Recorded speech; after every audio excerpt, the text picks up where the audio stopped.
السلام علیکم ناظرین، ہمارا آج کا موضوع دنیا کا آخری کونا، اور میں آپ کو بتاؤں گی دنیا کے آخری کونے سے متعلق کچھ دلچسپ روایات۔ روس میں سائبیریا کے انتہائی شمال میں وہ علاقہ جو کہ قطب شمالی کے نزدیک تر اور جہاں درجہ حرارت -90 تک چلا جاتا ہے، یہ علاقہ یمن کہلاتا ہے، یعنی زمین کا اختتام۔ میں آپ کو بتاؤں کہ دنیا میں قدرتی گیس کے سب سے بڑے ذخائر یہاں موجود ہیں، جس کے باعث حالیہ ہی گیس تلاش کرتی چند ملٹی نیشنل کمپنیز نے یہاں ڈیرا ڈالا، لیکن یہاں کے قدیم باشندے دنیا سے الگ اور منفرد زندگیاں گزار رہے ہیں، ایک بہت ہی مشکل اور دشوار زندگی۔ جولائی 2014 میں وہاں پرواز کرتے پائلٹس اچانک چونک پڑے جب انہوں نے اچانک زمین میں ایک 30 میٹر چوڑا سوراخ دیکھا۔ آس پاس کے علاقوں سے کئی سائنسدان وہاں پہ پہنچے تو ان کو پتہ چلا کہ یہی نہیں، ایسے کئی مقامات اس علاقے میں ہیں جہاں زمین اندر دھسی ہوئی ہے۔ کسی نے دعویٰ کیا کہ شہاب ثاقب کے کچھ بھٹکتے ٹکڑے یہاں گرے ہیں، اور کچھ کا کہنا تھا کہ گیسوں نے بھرپور دباؤ کی وجہ سے زمین کو اندر دھس دیا ہے۔ زمین کے اچانک پھٹ جانے اور جو کچھ اس کے اوپر ہے اس کے غائب ہو جانے کو عربی میں خسف کہتے ہیں۔ زمانہ ماضی اور حال میں ایسے کئی واقعات پیش آ چکے ہیں جو قوت و حجم میں ایک دوسرے سے مختلف تھے۔ آخری الزماں کی ایک اہم علامت کبریٰ یا بڑی نشانی 3 مقامات پر خسف کا ہونا ہے، لیکن جن خسوف کا ذکر احادیث میں ملتا ہے ان کی خاص اہمیت ہوگی اور ان کی خبر آخری دور میں اچانک چاروں طرف پھیل جائے گی۔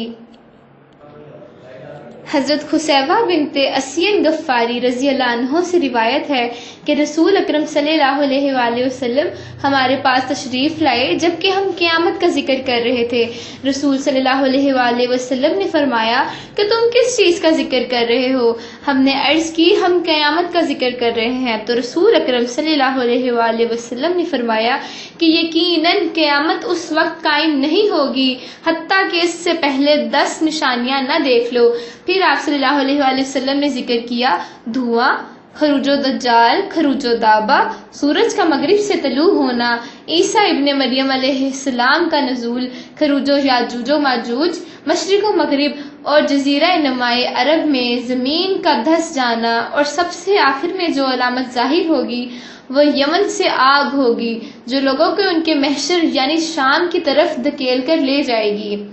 پھر حضرت عمر بن عبداللہ رضی اللہ عنہ سے روایت ہے کہ آپ صلی اللہ علیہ وآلہ وسلم نے فرمایا ایک شخص تکبرانہ انداز میں اپنی چادر زمین پر گھسیٹتے ہوئے چل رہا تھا، اسے زمین پر دھسا دیا گیا اور وہ قیامت تک زمین پر دھستا ہی چلا جائے گا۔ اگر تمہارا وہاں سے گزر ہو، اس میں داخل ہونے کا اتفاق ہو تو اس کی شوریلی زمینوں سے، اس کی زرعی پیداوار سے، اس کے بازاروں سے اور اس کے عمرہ کے دروازوں سے بچ کر رہنا، تم اس کے نواحی علاقوں تک ہی رہنا، کیونکہ اس کے شہر والے زمین میں دسا دیے جائیں گے اور ان پر پتھروں کی بارش ہوگی اور زلزلے آئیں گے۔ کچھ لوگ وہاں رات گزاریں گے مگر صبح ہونے سے قبل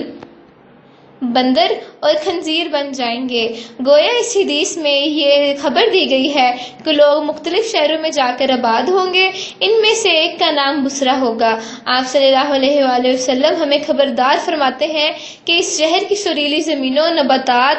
اور بازاروں سے بچ کر رہیں، اور آپ صلی اللہ علیہ وآلہ وسلم نے ان کو ظالم حکمرانوں کے دروازے پر جانے سے بھی روکا۔ اس شہر میں زلزلے آنے، پتھر برسنے اور شکل بدلنے کی وعید سنائی گئی ہے، اس لیے بصرہ کے گرد و نواح میں رہنے کی ہدایت فرمائی۔ زمین دھسنے کی جن 3 واقعات کا تذکرہ آخر الزماں میں ہے، حقیقت کے مطابق، محققین کے مطابق مشرق میں، مغرب میں، کسی مغربی ملک میں، مدینہ منورہ میں، میدان میں پیدا ہوں گے۔